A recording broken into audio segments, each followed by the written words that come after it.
I know most of you have seen that video circulating all around the internet space, where most cities, cars, properties, houses, hotels, malls, airports, all were being destroyed. A whole lot of these places were set ablaze by some group of men simply because their leader was shot and this man lost his life during a shootout. In an effort from the Mexican authority to lay hand on this man, they lost him, and this declared a very serious war and uprising in Mexican cities. This man called Mencho is the most popular and the most wanted drug lord in the whole Mexican city, even across the United States, to the extent that the United States have to place about $15 million on his head for anyone who can lead to his arrest.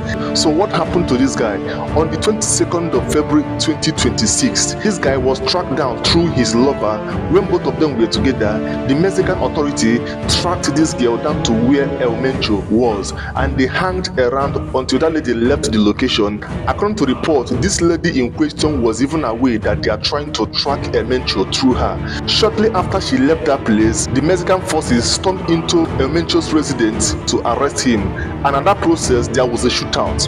At the process of this shootout, El Mencho was hit with bullets, and two of his guards were also taken down at the process. They rushed this guy to the hospital. Before you know it, they lost him. This marked the beginning of the nightmare that the people of Mexico are experiencing this moment. This man, El Mencho, has his own army, known as the Jalisco New Generation Cartel. When I talk about army, this guy has a kind of military-style arsenal that possesses drones, armed drones. They also have projectiles that can shoot down military helicopters, like the one they did in 2015. Yes, this man and his cartel members shot down Mexican forces helicopter in 2015 by his cartel army.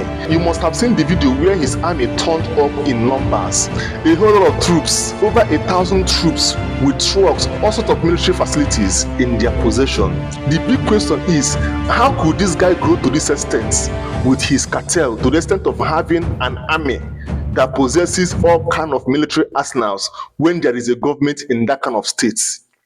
These cartels have their presence in over 25 states of Mexico, and they are the most dangerous and the most violent cartel you can talk about in Mexican cities. This is to tell you that probably is either this guy is sponsoring top government officials in Mexico, or someone who is a top government official in Mexico is the full sponsor of this particular cartel. Now that there is a new sheriff in town, which calls for new policies and there is need for change, and the city at large is bearing the consequences,